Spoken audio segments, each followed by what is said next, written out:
నమస్కారం SRK news కి స్వాగతం. ఈనాటి వార్తా విశేషాలు.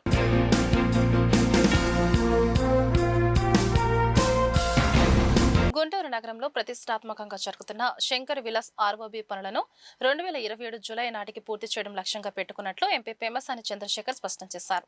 శంకర్ విలాస్ ఆర్ఓబి పనులను శనివారం పెమ్మసాని పరిశీలించారు. రోజువారీ జరుగుతున్న పనుల తీరు, ఇతర ఇబ్బందులపై ఆరా తీశారు. అనంతరం మీడియాతో పెమ్మసాని మాట్లాడుతూ ఆర్ఓబికి ఇరువైపులా 38 పునాదులు అవసరమని, ఇందులో 30 పునాదులు ఇప్పటికే పూర్తయ్యాయని చెప్పారు. ప్రస్తుతం పనులు చేస్తున్న సిబ్బందికి అదనంగా మరో 100 మందిని తీసుకుంటామని అన్నారు. GMC commissioner K Mayur Ashok తదితరులు పెమ్మసాని పర్యటనలో పాల్గొన్నారు.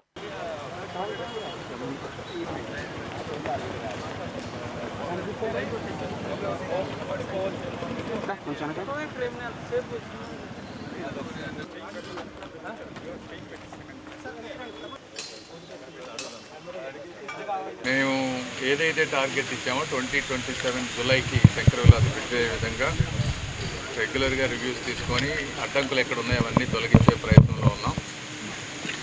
ఇప్పుడు దాదాపుగా 38 ఫౌండేషన్స్లో 30 అయిపోయినాయి, 2 ప్రోగ్రెస్లో ఉన్నాయి, ఒక 6 స్టార్ట్ అవ్వలేదు. అవి రైల్వే స్మాల్ ఇష్యూస్ ఉండటం వల్ల అవి కూడా అన్నీ క్లియర్ చేస్తున్నారు. అవి కూడా త్వరలో స్టార్ట్ అవుతాయి. ఈ ఫౌండేషన్స్తో పాటు ఇప్పుడు మీరు చూస్తే 3 పిల్లర్ క్యాప్స్ అయినాయి. ఇటు ఒక 3 ఈరోజు మళ్ళీ స్టార్ట్ చేయబోతా ఉన్నారు. వీటితో పాటు ఇప్పుడు మొన్నటి వరకు మనకి ఒక 20 రోజుల వర్క్ లేట్ అయింది. ఎందుకంటే వెస్ట్ బెంగాల్లో ఎలక్షన్స్ ఉండటం వల్ల ఇక్కడ ఎక్కువ వర్క్ చేసే వాళ్ళందరూ వెస్ట్ బెంగాల్ నుంచి రావడం వల్ల ఒక 20 రోజులు వర్క్ లేట్ అయింది. ఈ రోజున సైట్లో ఇంతకుముందు 50 మంది పనిచేసేవాళ్ళు, ఈరోజు 70 మంది 70 వచ్చారు.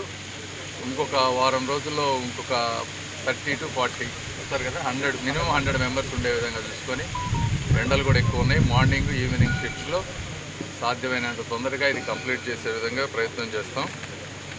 ఇంకా కొన్ని ల్యాండ్ ఎక్కడెక్కడైతే షాప్స్ ఉన్నాయో వాళ్ళందరికీ కొంచెం ల్యాండ్ ఎక్విజిషన్ కూడా అయిపోతుంది. ఈఎన్ ఇచ్చేసారు. అది కూడా ఇంకొక 1.5 మంత్లో ఒక కొలిక్కి వస్తుంది ల్యాండ్ ఎక్విజిషన్ కూడా. అయితే అది బ్రిడ్జికి ఏమి అడ్డంకు కాదు, కానీ పక్కన సర్వీస్ రోడ్లకి వీటికి ఇబ్బంది అవుతుంది. బట్ ఏదేమైనప్పటికీ అనుకున్న టైం ప్రకారం వచ్చే సంవత్సరం జూలై 2027కి ఎట్టి పరిస్థితుల్లో కంప్లీట్ చేసే విధంగా అందరినీ కోఆర్డినేట్ చేసుకొని చేస్తూ ఉన్నాం. Thank you. ఇక్కడేమి డిపార్ట్మెంట్ పర్మిషన్ ఏం పెండింగ్ లేదు, అది వితిన్ 24 అవర్స్లో ఇస్తారు. అదంతా మన కమిషనర్ చేతుల్లోనే ఉంటుంది కాబట్టి ఇబ్బంది ఏం లేదు. అందుకే ఫౌండేషన్స్ అయిపోతే వర్షాకాలం వచ్చే మనకు పెద్దగా ఇబ్బంది ఉండదు. మీకు 6 ఫౌండేషన్స్ అయితే ఉన్నాయో అవి రైల్వేకి అటు ఇటు రావాల్సింది. వాళ్ళు కొంచెం ఎక్కువ టైం తీసుకొని ఇవన్నీ చేయడం వల్ల అది లేట్ అయింది. ఇప్పుడు అవి కూడా పర్మిషన్స్ వచ్చేసి అవి కూడా స్టార్ట్ చేస్తారు. ఈ 1 మంత్లో కనుక అవి కనుక కంప్లీట్ చేసుకోగలిగితే మనం సైమల్టేనియస్గా మీరు అర్థం చేసుకో, ఆ ఫౌండేషన్స్తో పాటు ఈ వర్క్ కూడా అన్నీ ఇక్కడ నుంచి సైమల్టేనియస్గా జరుగుతాయి. ఒకసారి క్యాప్స్ వేసిన వాటికి ఇవి చేయటం, అదేవిధంగా గడ్డర్లు అవన్నీ కూడా ఇక్కడ వచ్చి క్యాస్టింగ్ చేసే కన్నా ఇక్కడ ల్యాండ్ కావాలని అడిగారు చుట్టుపక్కల, అక్కడ ప్రీ క్యాస్ట్ చేసుకొని వచ్చి పెట్టే విధంగా కొన్ని ప్లాన్ చేస్తూ ఉన్నాం. దానికి కూడా ఇప్పుడు మన సరస్ మేళాకి మనకు ల్యాండ్ ఇచ్చిన వాళ్ళని అడిగాం, వాళ్ళు ఒప్పుకున్నారు. సో అక్కడ వాళ్ళు ఇమీడియట్గా అక్కడ వర్క్ చేసుకొని అవి ఇవి అన్నీ సైమల్టేనియస్ చేసుకుని ఏదైనా జూలై ఇవన్నీ వర్షాలు అక్కడక్కడ షార్టేజ్ ఎలక్షన్స్ కానీ రకరకాల వెదర్ సహకరించి ఇవన్నిటి దృష్టిలో పెట్టుకొని వచ్చే సంవత్సరం జూలై కల్లా చేస్తామని చెప్పాం. అవసరమైతే ఒక నెల ముందే ఉంటుంది తప్పించి ఎట్టి పరిస్థితుల్లో లేట్ కాకుండా చేస్తాం. అధ్యాపక ఉద్యమ నేత మాజీ శాసన మండలి సభ్యుడు ఎంజే మాణిక్యరావు శత జయంతి ఉత్సవాలు శనివారం జరిగాయి. ఎంజేఎం మెమోరియల్ కమిటీ ఈ ఉత్సవాలను నిర్వహించింది. ఎమ్మెల్యే నక్క ఆనందబాబు, మాజీ ఎంపీ మాల్యాద్రి, మాజీ ఎమ్మెల్సీలు KS Lakshmanarao, AS Ramakrishna, retired VC Balamohan Das తో పాటు ఇతర అధ్యాపకులు పాల్గొని మాణిక్యరావు చిత్రపటానికి పూలమాలలు వేసి నివాళులర్పించారు. ఇందులో భాగంగా అతిథులు మాట్లాడుతూ ఎయిడెడ్ అధ్యాపకుల సమస్యలను పరిష్కరించడంలో మాణిక్యరావు చేసిన పోరాటాలు ప్రతి ఒక్కరికి స్ఫూర్తిదాయకమని, ఆయన ఆశయాల సాధనకు ప్రతి ఒక్కరూ కృషి చేయాలని పిలుపునిచ్చారు. ఏసీ కళాశాల ప్రిన్సిపల్ మోజస్, ఎంజేఎం తనయుడు విజయ్ కుమార్ తదితరులు ఈ ఉత్సవాల్లో పాల్గొన్నారు.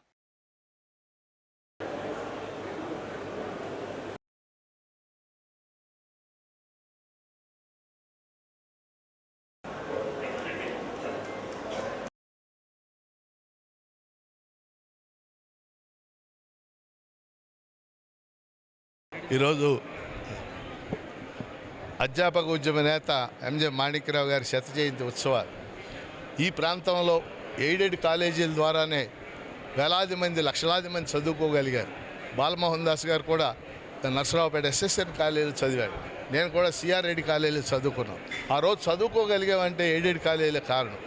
వాటికి ఎయిడ్ తీసుకురావడంలో ఆ సిబ్బందికి అధ్యాపకులకు రక్షణ కల్పించడంలో మాణిక్యరావు గారు మహత్తరమైన పోరాటాలు చేశారు. ఆయన 11 ఏళ్ల శాసనమండలి సభ్యుడిగా కూడా ఎక్కువ ఎయిడెడ్ గురించే కృషి చేశాడు.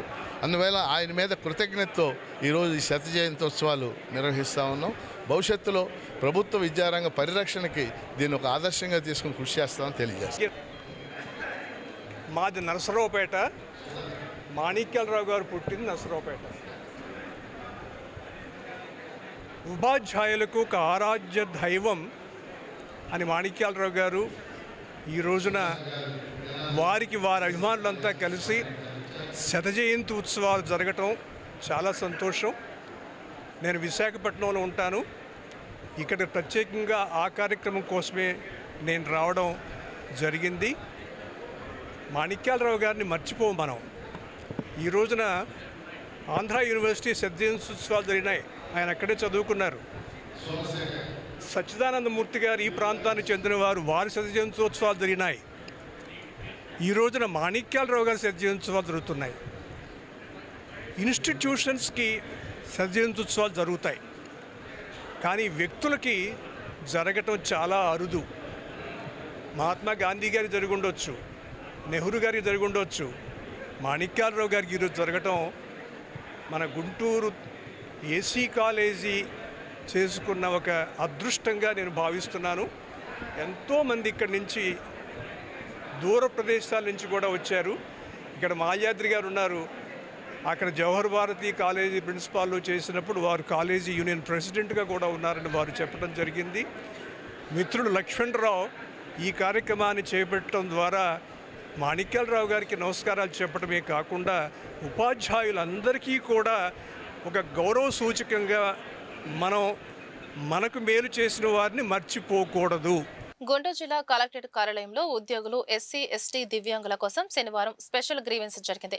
కలెక్టర్ సీఎం సాయికాంత్ వర్మ పాల్గొని వారి సమస్యలను అడిగి తెలుసుకుని అర్జీలు స్వీకరించారు. తమకి ఉపాధి అవకాశాలు కల్పించని దివ్యాంగులు ఈ సందర్భంగా కలెక్టర్ కి వినతి పత్రం అందజేశారు. ఈ క్రమంలో కలెక్టర్ స్పందించి మాట్లాడుతూ దివ్యాంగులు ఎంతమంది ఉన్నారు, వారి అర్హతలు, అనుభవానికి సంబంధించిన పూర్తి నివేదికను తనకు అందజేయాలని సూచించారు. ప్రతి నెల 4వ శనివారం ఎస్సీ ఎస్టీ దివ్యాంగులు ఉద్యోగుల కోసం గ్రీవెన్స్ ఏర్పాటు చేయడం జరుగుతుందని తెలిపారు. నేను ఇచ్చి వెళ్ళాను. తర్వాత వచ్చిన వాళ్ళు ఎందుకంటే మీకు అది రూల్ పొజిషన్ మీకు అనుకూలించకపోతే రేపు పొద్దున ఎవరైనా వచ్చి ఇది మీకు రూల్ ప్రకారం చేయలేదు, ఇప్పుడు మీరు నాకు ఇంకొకటి అంటే ఓన్లీ ఒక హై లెవెల్లో మీరు 5 యాక్టివిటీస్ ఇచ్చారు. ఇలా కాకుండా ఆంటర్ప్రీనర్షిప్ అంటే ఇందులో ఒక 2-3 అంశాలు ఏంటంటే మళ్ళీ గవర్నమెంట్ మీదనే ఆధారపడేటట్టు రాశారు. అలా కాకుండా ఇప్పుడు మీరు ఇండస్ట్రీస్ చెప్పారు. ఇండస్ట్రీస్లో ఏ యాక్టివిటీ చేయగలుగుతారు? ఏం యాక్టివిటీస్ మీరు ఒకటి నేను చెప్తాను చూడండి. మీరు డిపెండెన్సీ ఎలా ఉండాలి, అండర్లు వర్కులకి అధిగమించి ఓకే దానికి ఇండిపెండెంట్గా ప్రైవేట్లో మీరు కంప్లీట్ చేసుకునేటట్టు ఉంటే రేపు పొద్దున అది ఈరోజు కాదు, ఒక 10 ఏళ్ళైనా 25 ఏళ్ళైనా మన చివరి వరకు మీకంటూ ఒక డిపెండెన్సీ కరెక్ట్గా ఉంటుంది. అది నేను ఏదో ఒకటి చెప్తాను.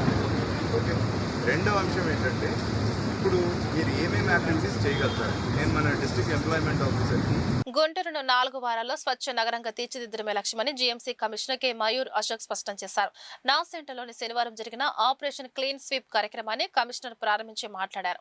నగర ప్రజల చెత్తను కాలువల్లో వేస్తే భారీ జరిమానా విధిస్తామని హెచ్చరించారు. నగర ప్రజలు, స్వచ్ఛంద సంస్థలు ఆపరేషన్ క్లీన్ స్వీప్ ని విజయవంతం చేయాలని పిలుపునిచ్చారు. నగర ప్రజలు తడి పొడి చెత్తను వేరువేరుగా పారిశుద్ధ్య సిబ్బందికి అందించాలని సూచించారు.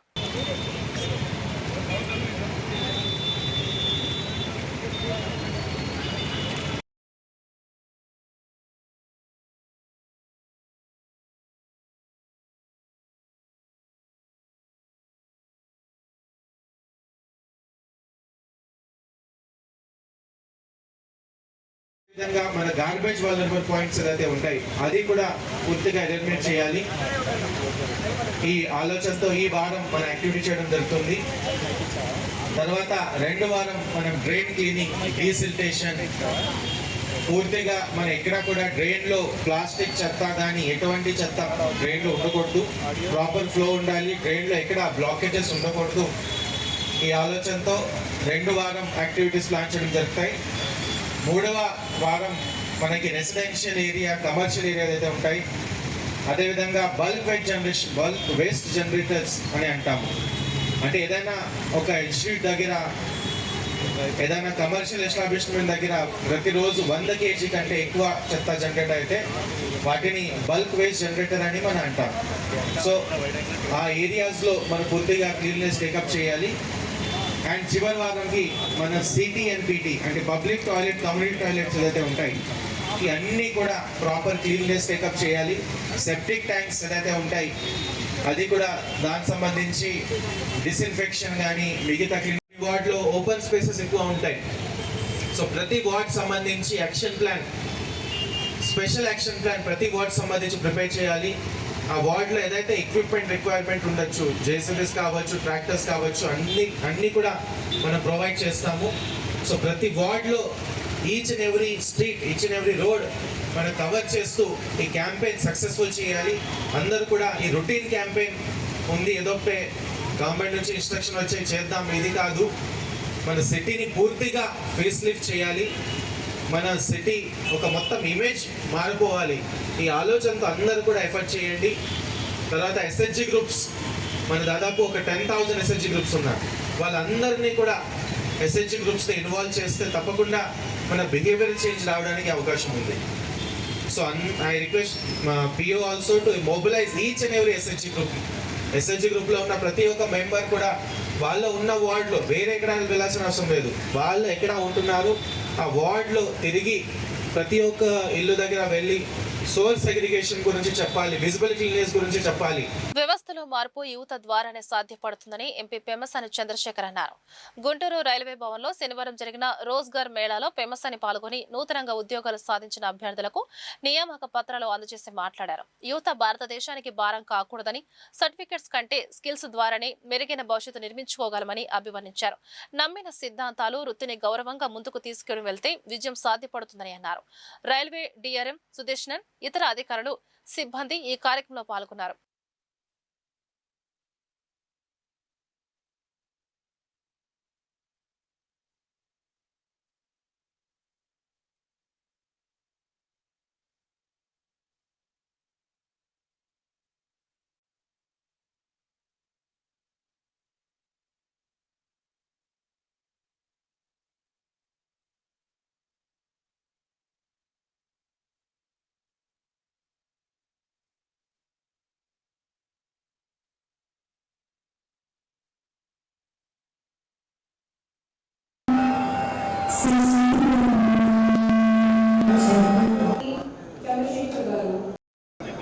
I also cordially welcome S.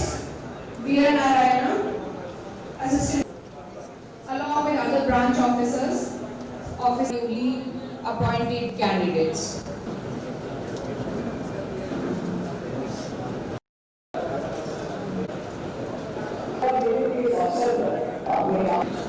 आप सभी वृत्ति के लिए मैं आपको भी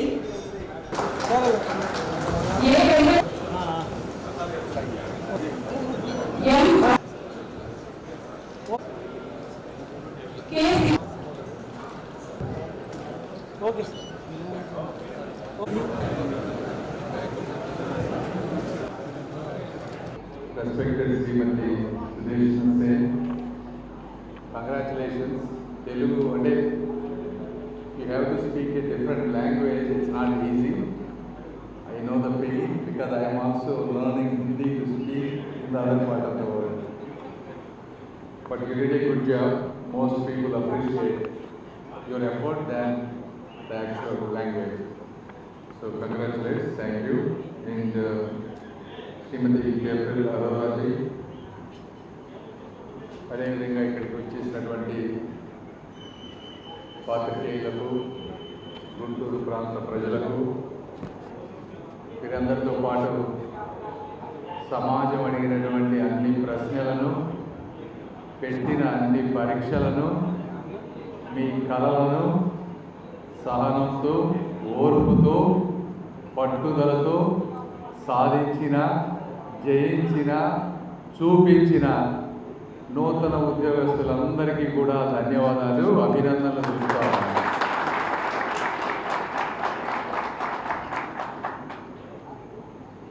ఈరోజు దేశంలో ఎంతోమంది యువత ఉన్నారు. ప్రతి ఒక్కరి కళ ఒక సేఫ్ జాబ్ అనేది. మేము కూడా రాజకీయ నాయకుల్లాగా ఏ ఇంటికి వెళ్ళినా కూడా ప్రతి ఒక్కళ్ళు మమ్మల్ని అడిగేది, మా ఇంట్లో 2 పిల్లలు చదువుకున్నారు, మంచి ఉద్యోగాలు కావాలి అనేది. అలాంటిది సెంట్రల్ గవర్నమెంట్ జాబ్స్లో ఉద్యోగం రావడం అనేది మీ అదృష్టం. ఈ అదృష్టాన్ని మీరు చక్కగా ఉపయోగించుకోవాలి. నేను మళ్ళీ మాట్లాడతాను దాని గురించి. ముందుగా కేంద్ర ప్రభుత్వంలో కానీ రాష్ట్ర ప్రభుత్వాల్లో కానీ ఉద్యోగాలు ఇవ్వడం అనేది ఈరోజు ఉన్నది కాదు, కొన్ని వందల సంవత్సరాల నుంచి ఉన్నటువంటి పరిస్థితి. అయితే ఇటువంటి కార్యక్రమం ద్వారా దీన్ని ఒక కార్యక్రమంగా మార్చి రోజ్గార్ మేళా అని పెట్టి మాలాంటి మంత్రుల్ని ఆయా రాష్ట్రాలకు పంపించడం కానీ, అదేవిధంగా ప్రధానమంత్రి గారు దీని గురించి ఒక టైం తీసుకొని మీ అందరితో మాట్లాడటం కానీ ఎందుకు చేస్తున్నారో కూడా మీరు అందరూ అర్థం చేసుకోవాలి. ప్రతిదీ ఏ కార్యక్రమం చేయాలన్నా కూడా ఇది ఒక పని. మీ గురించి తెలుసుకోవాలి, డేటా తీసుకోవాలి, మాట్లాడాలి. ఇవన్నీ ఎందుకు చేస్తూ ఉన్నారంటే భారతదేశం మోదీ గారు ఒక నిర్దిష్టమైనటువంటి లక్ష్యంతో ముందుకు వెళ్తూ ఉన్నారు. మొన్న 2 రోజుల క్రితం మా మంత్రులందరినీ, సెక్రటరీలందరినీ కూర్చోబెట్టి మాట్లాడారు.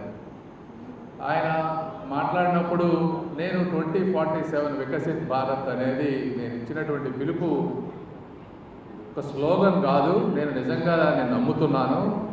ఆ నమ్మకం కోసం మనస వాచ కర్మణ పనిచేస్తున్నాను, మీరు కూడా దాన్ని పనిచేయాలని చెప్పారు. అంటే అటువంటి ఒక రోడ్ మ్యాప్ తోటి ఈరోజు ఎక్కడైనా తీసుకుంటే ఈ విశ్వంలో భూమి అత్యంత సుందరమైన మనం ఏదైతే దేశం ఈ భూమి మీద నిలబడ్డామో అదే అత్యంత ముఖ్యమైనది. అందులో భారతదేశం కూడా ఒక మంచి నాగరికత ఉన్నటువంటి సొసైటీ. మన వాళ్ళు ఎక్కడెక్కడో దేశ విదేశాలకు వెళ్ళి ఉండే కన్నా ఈ భారతదేశాన్ని ముందుకు తీసుకువెళ్ళటంలో ప్రతి ఒక్కళ్ళు కనుక పాత్ర పోషిస్తే మనం కూడా ఒక డెవలప్డ్ నేషన్గా అవుతుంది. ఎందుకంటే ఇప్పుడు మీరు అమెరికా కానీ ఎక్కడ పోయినా కూడా అక్కడ వేరే వాళ్ళు ఎవరు లేరు. మన వాళ్ళే సాఫ్ట్వేర్ కంపెనీలు పెడతా ఉన్నారు, మన వాళ్ళే సీఈఓలు అవుతూ ఉన్నారు, మన వాళ్ళే అక్కడ అభివృద్ధి చేస్తూ ఉన్నారు. ఇక్కడ మనం చేసుకోలేకపోవడానికి కారణాలు రకరకాల కారణాలు, కులాలు, మతాలు, రాజకీయ వ్యవస్థలు ఇవన్నీ ఉన్నాయి. అయితే వీటన్నిటినీ అధిగమించి ముందుకు వెళ్ళాలి, మీ అందరినీ ఒక తాటి మీద తీసుకురావాలనే ఉద్దేశంతో ఈరోజు ఇటువంటి రోజ్గార్ మేళాలు పెడతా ఉన్నారు. కూటమి ప్రభుత్వం అధికారంలోకి వచ్చిన తర్వాత విద్యా వ్యవస్థలో విప్లవాత్మక మార్పులు తీసుకొచ్చిందని ఎమ్మెల్యే గల్లా మాధవి అన్నారు. 10 పరీక్షల్లో ప్రతిభ కనబర్చిన ప్రభుత్వ పాఠశాల విద్యార్థులను ఢిల్లీ విహారయాత్రకు తీసుకెళ్లి తిరిగి గుంటూరు వచ్చిన సందర్భంగా శనివారం క్యాంపు కార్యాలయంలో మాధవి మాట్లాడారు. భావి భారత పౌరులకు దేశ రాజధాని చూపించనే ఉద్దేశంతో యాత్రకు తీసుకెళ్లామని తెలిపారు. ఇది జీవితంలో మరుపురానిదన్నారు. మెగా పేరెంట్స్ టీచర్స్ మీట్ 100 రోజుల ప్రణాళిక విద్యార్థులకు మంచి మార్కులు తీసుకొచ్చేలా చేశాయని తెలిపారు. ప్రతిభ కనబర్చిన విద్యార్థులు వారి ఇంజనీరింగ్, డాక్టర్ కలలు నెరవేరే వరకు తాను అండగా ఉంటానని భరోసా ఇచ్చారు.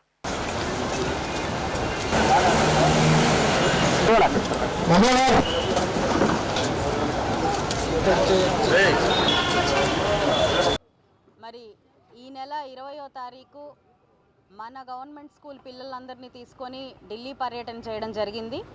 నిన్న రాత్రి 10ంటికి మేమందరం కూడా తిరిగి మళ్ళీ మన గుంటూరుకి చేరుకోవడం జరిగింది.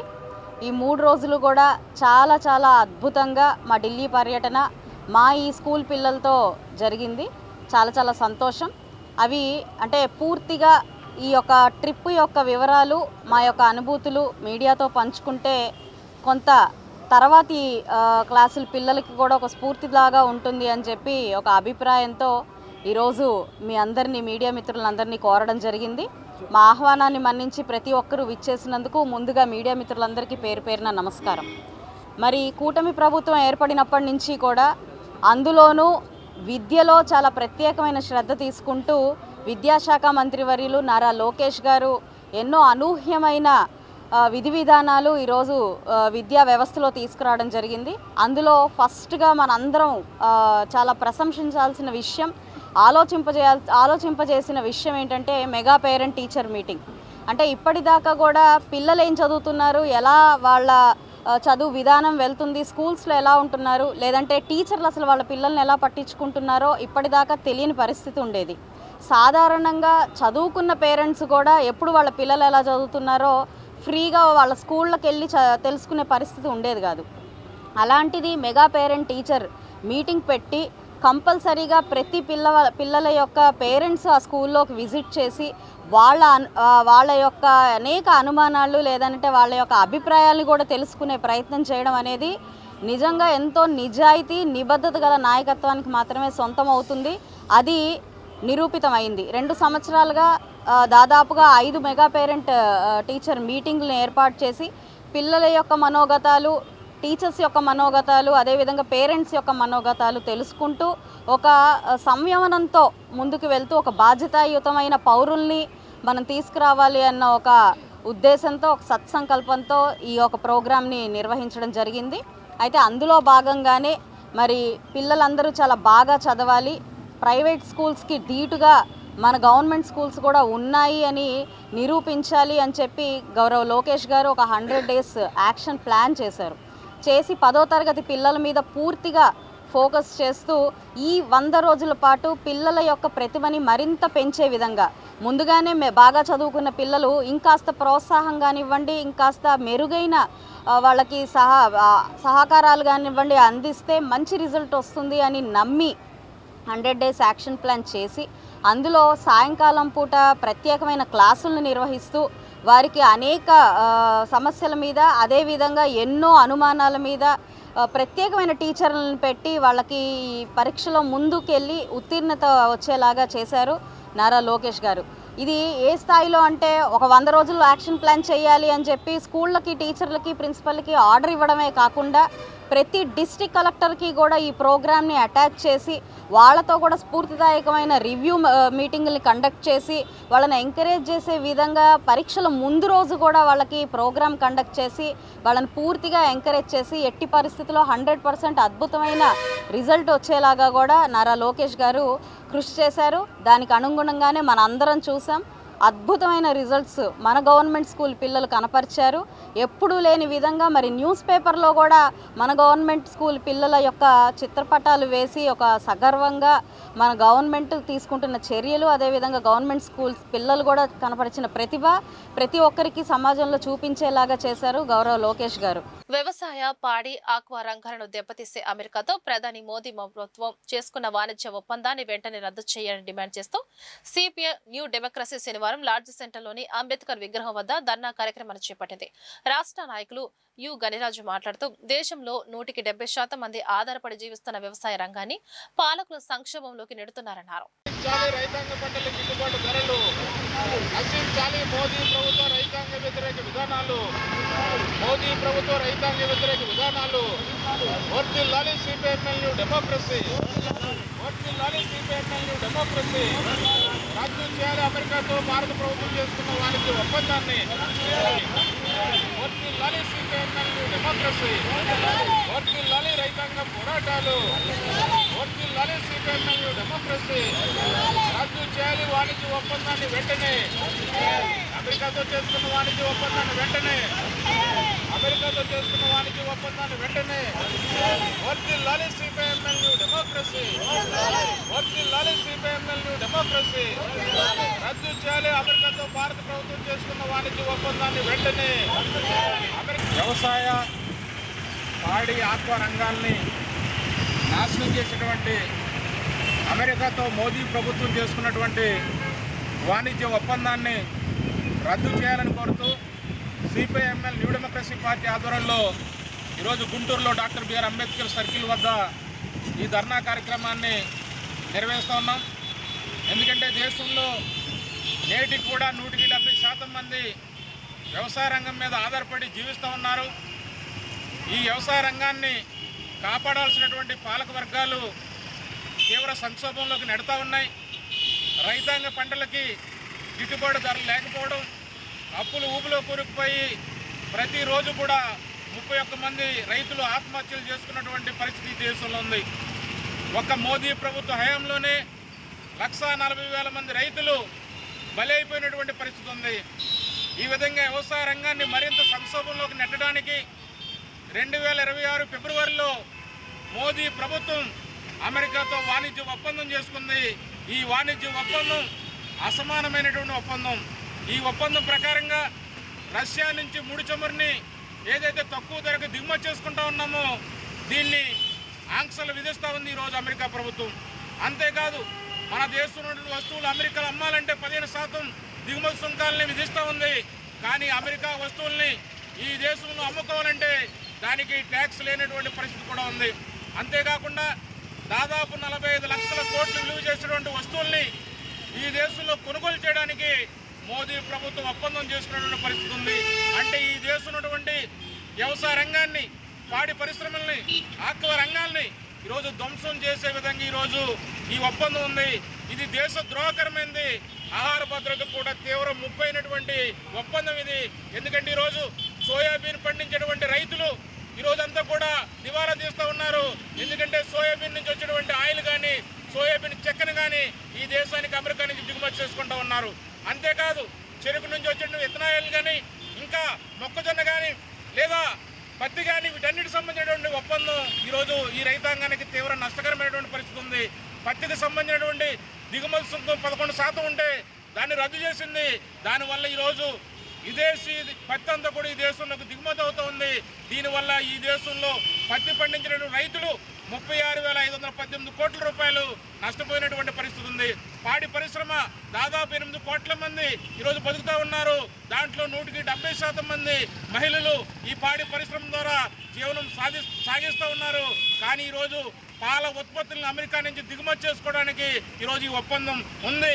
అంటే ఈ దేశం ఉన్నటువంటి ఆక్వా రంగాన్ని, పాడి పరిశ్రమల్ని, వ్యవసాయ రంగాన్ని తీవ్ర సంక్షోభంలో నెట్టే విధంగా ఈ ఒప్పందం ఉంది. అందుకనే సిపిఎంఎల్ న్యూ డెమోక్రసీ పార్టీ ఈ ఒప్పందం దేశద్రోహకరమైంది, ఇది అభివృద్ధి నిరోధకమైంది, రైతాంగానికి నెట్ట నిలువున దోపిడీ చేసేది, వాళ్ళ సంక్షోభం నెట్టేది. కాబట్టి దీన్ని తక్షణమే రద్దు చేయాలని మోదీ ప్రభుత్వాన్ని డిమాండ్ చేస్తుంది. మోదీ ప్రభుత్వం హామీ ఇచ్చింది, రైతాంగ పంటలకు గిట్టుబాటు ధరలు కల్పిస్తామని.